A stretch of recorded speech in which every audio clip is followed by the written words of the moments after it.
Hello everyone. So in this video, I am going to discuss about certain questions. The first question is regarding blood transfusion complications or adverse reactions following the blood transfusion. That is the first question we will discuss.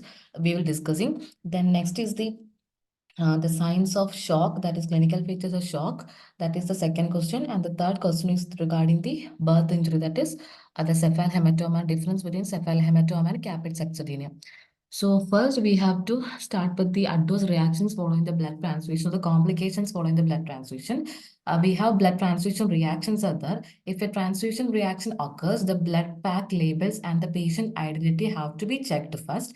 If there is any discrepancy, transfusion has to be stopped immediately and the blood bank is notified. So that is regarding the blood transfusion reaction. Then acute transfusion reaction, there are different types of reactions are there. The mild reactions, that is usually due to the mild hypersensitive reactions, and the signs and symptoms it present with itchy rash, and we have to slow the transfusion and we have to give chlorpheniramine, that is antihistamines 0.25 milligram per kilogram IV, and continue transfusion at a normal rate if no progression within 30 minutes. That is regarding the mild reaction.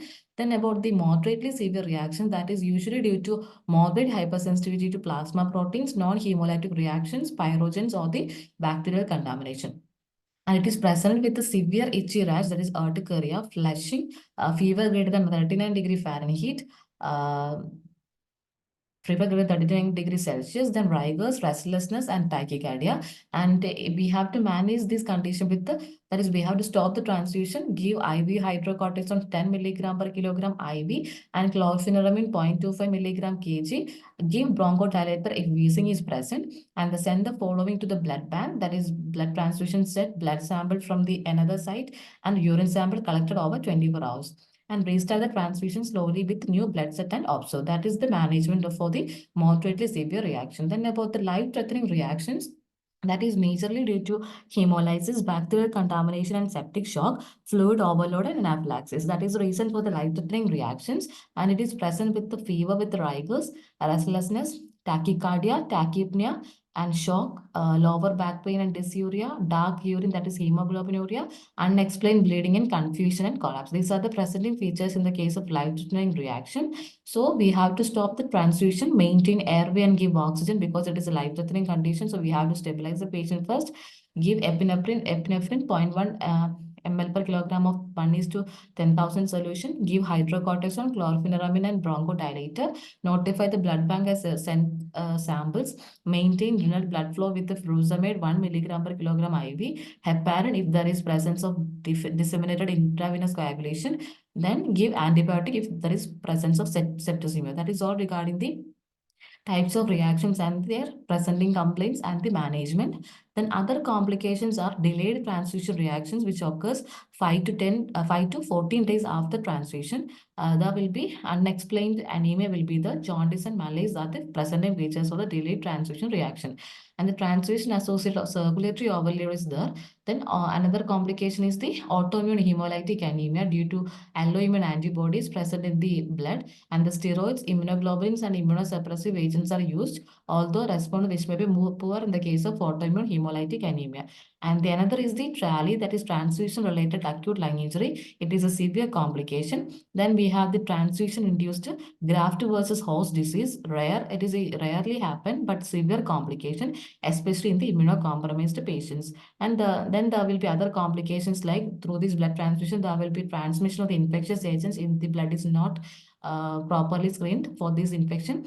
Therefore, I have the infections like the hepatitis B, cytomegalovirus infection, HIV, and malarial infection. And also, iron overload is also a complication of the blood transfusion. So, these are the other complications, that is delayed transfusion reaction, transfusion associated circulatory overload, iron overload, autoimmune hemolytic anemia, TRALI, and the transfusion induced graft versus host disease. So, these are the complications following the blood transfusion. So our next question is regarding the signs of shock and the clinical features of shock.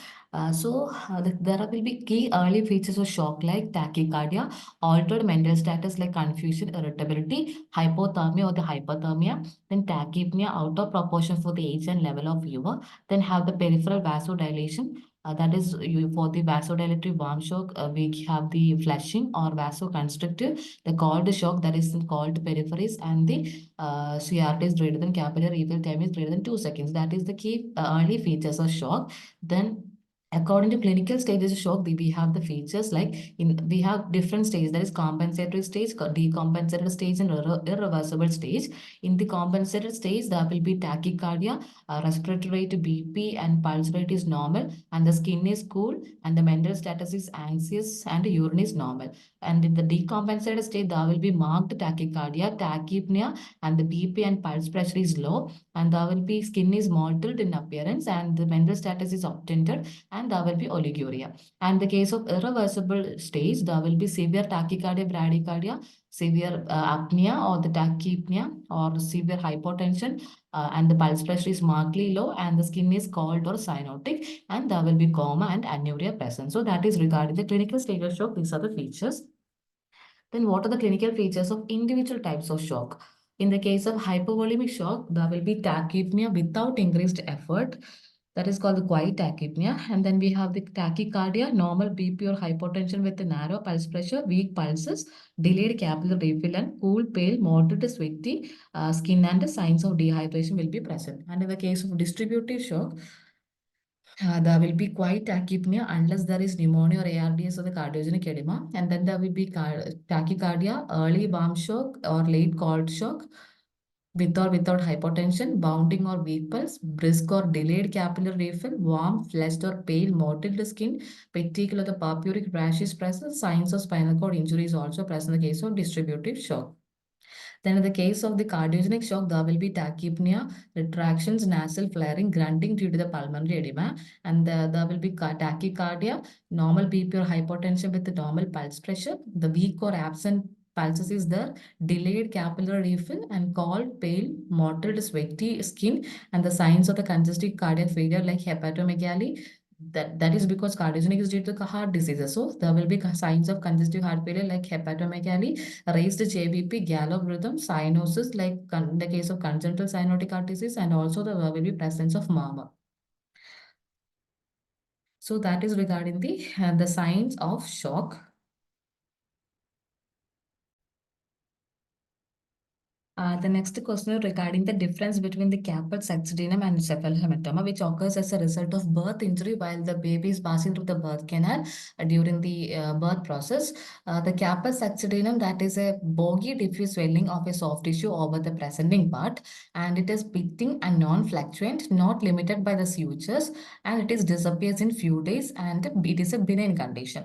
And cephalhematoma, it is a subperiosteal collection due to the injury during the delivery, and it is non-pitting and fluctuant, and it is limited by the sutures because the collection is subperiosteal. So it is limited by the sutures and takes more days or weeks to disappear, and which may get infected or cause jaundice in the later life. That is that is about the cephalhematoma. So that is the difference between the Caput saxodynium and the cephalhematoma.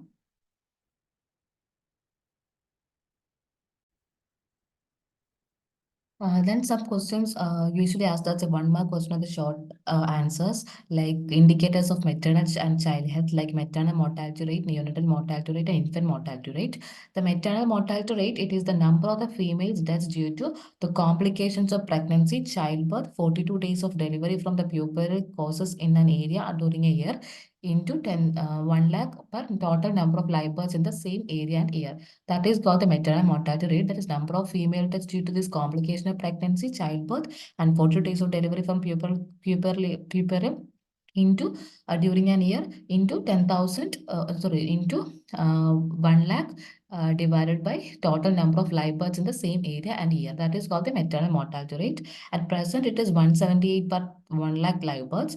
And next about the neonatal mortality rate, it is the number of the deaths of babies less than 28 days, that is the neonatal period, into 1,000 divided by total live births in the same year. Um, so now it is 28 by 1,000 live births.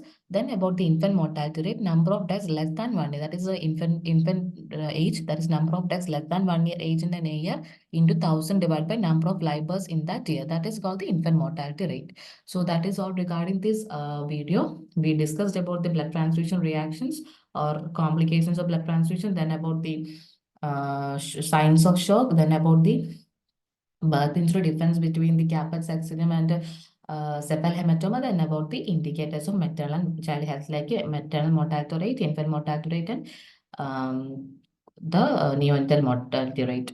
So, thank you.